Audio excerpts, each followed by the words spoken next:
ನಮಸ್ಕಾರ ವೀಕ್ಷಕರೇ, MMK TV ಕನ್ನಡಗೆ ಸ್ವಾಗತ. ನಾನು ಮೋಹನ್. ಬೆಂಗಳೂರು ಗ್ರಾಮಾಂತರ ಜಿಲ್ಲೆಯ ದೇವನಹಳ್ಳಿಯಲ್ಲಿ ನಡೆದ ಅಂಬೇಡ್ಕರ್ ಜಯಂತಿ ಪೂರ್ವಭಾವಿ ಸಭೆಯಲ್ಲಿ ಉದ್ವಿಗ್ನ ಪರಿಸ್ಥಿತಿ ನಿರ್ಮಾಣವಾಯಿತು. ಜಮೀನು ವ್ಯಾಜ್ಯ ವಿಚಾರಕ್ಕೆ ಬೇಸತ್ತ ರೈತ ಒಬ್ಬ ಸಚಿವ ಕೆಎಚ್ ಮುನಿಯಪ್ಪ ಅವರ ಸಮ್ಮುಖದಲ್ಲೇ ವಿಷ ಕುಡಿಯುವುದಾಗಿ ಬೆದರಿಕೆ ಹಾಕಿದ ಘಟನೆ ನಡೆದಿದೆ. ಮುದುಗುರ್ಕಿ ಗ್ರಾಮದ ನಿವಾಸಿ ಆಂಜಿನಪ್ಪ ಎಂಬ ರೈತ ಅಧಿಕಾರಿಗಳಿಂದ ಕಿರುಕುಳವಾಗ್ತಿದೆ ಎಂದು ಆರೋಪಿಸಿದ್ದಾರೆ. ಈ ಬಗ್ಗೆ ವರದಿ ಇಲ್ಲಿದೆ.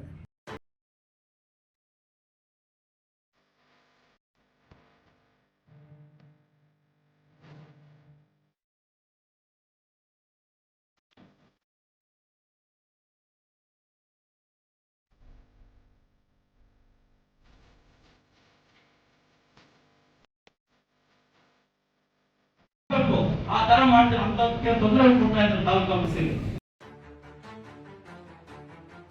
ದೇವನಹಳ್ಳಿಯ ಜಿಲ್ಲಾಡಳಿತ ಭವನದಲ್ಲಿ ನಡೆದ ಸಭೆಯಲ್ಲಿ ಆಘಾತಕಾರಿ ಘಟನೆಯೊಂದು ನಡೆದಿದೆ. ಹೌದು, ಅಂಬೇಡ್ಕರ್ ಜಯಂತಿ ಪೂರ್ವಭಾವಿ ಸಭೆಗೆ ಬಂದಿದ್ದ ರೈತ ಆಂಜಿನಪ್ಪ ತನ್ನ ಜಮೀನಿನ 20 ಗುಂಟೆ ವ್ಯಾಜ್ಯ ವಿಚಾರವನ್ನ ಬಗೆಹರಿಸಬೇಕೆಂದು ಆಗ್ರಹಿಸಿದರು. ದೇವನಹಳ್ಳಿ ತಾಲೂಕಿನಲ್ಲಿ ಭೂಮಾಫಿಯಾ ಜಾಸ್ತಿ ಆಗಿದೆ. ಏನಾಗಿದೆ, ನಮ್ಮ ದಲಿತರ ಜಮೀನುಗಳನ್ನೇ ನೋಡಿದ್ದಾರೆ. ಅವ್ರನ್ನ ಹೆಂಗೆ ನೋಡಿದ್ದಾರೆ ಅಂದರೆ ಇವ್ರು ಏನು ತಿಳುವಳಿಕೆಲ್ಲ ಏನು ಇರೋ ಬುದ್ಧಿವಂತರಲ್ಲ ಅಂತ ಅಂದ್ಬಿಟ್ಟು ಸವರ್ಣಿಯರ್ ಏಜೆಂಟ್ಗಳು ಆ ಸರ್ವೆ ನಂಬರ್ನ ಒಂದು ಚೇಂಜ್ ಮಾಡ್ತಾರೆ.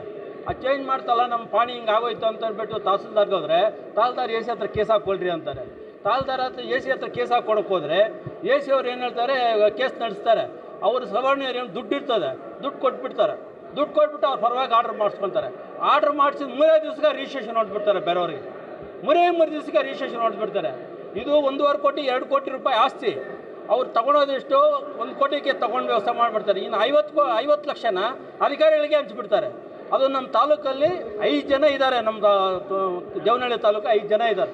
ಈ ಥರ ಭೂಮಾಫಿಯನ್ನ ಸೃಷ್ಟಿ ಮಾಡೋದು, ಮಾರಿಸೋದು ಭಾಗಗಳು ಇವರು ಸೇರೋದೆಲ್ಲಿ 20 ಕಪ್ಪು ಇದೆಯಲ್ಲ, ಎಲ್ಲೋ ಕೊಡುಗೆಲ್ಲ ಇದು ಬೆಂಗಳೂರು ಇದೆಯಲ್ಲ, ಅಲ್ಲಿ ಸೇರೋದು, ಪಾರ್ಕಲ್ಲಿ ಸೇರೋದು ಇವರೆಲ್ಲ.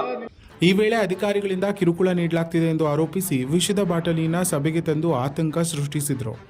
ಅಂಬೇಡ್ಕರ್ ಜಯಂತಿಯೊಳಗೆ ಸಮಸ್ಯೆ ಪರಿಹಾರವಾಗದಿದ್ದರೆ ಕುಟುಂಬ ಸಮೇತ ಆತ್ಮಹತ್ಯೆ ಮಾಡಿಕೊಳ್ಳುವುದಾಗಿ ಎಚ್ಚರಿಕೆಯನ್ನ ನೀಡಿದರು.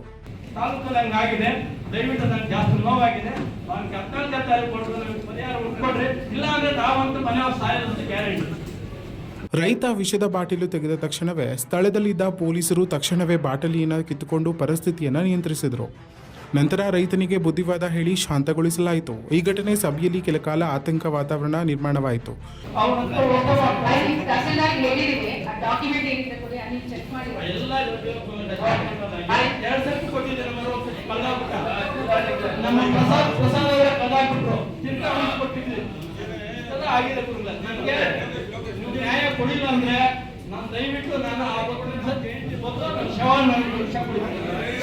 ಹೆಚ್ಚಿನ ಮಾಹಿತಿಗಾಗಿ ನಮ್ಮ ಎಂಎಂಕೆ ಯೂಟ್ಯೂಬ್ ಚಾನೆಲ್ ಅನ್ನು ಸಬ್ಸ್ಕ್ರೈಬ್ ಮಾಡಿಕೊಳ್ಳಿ.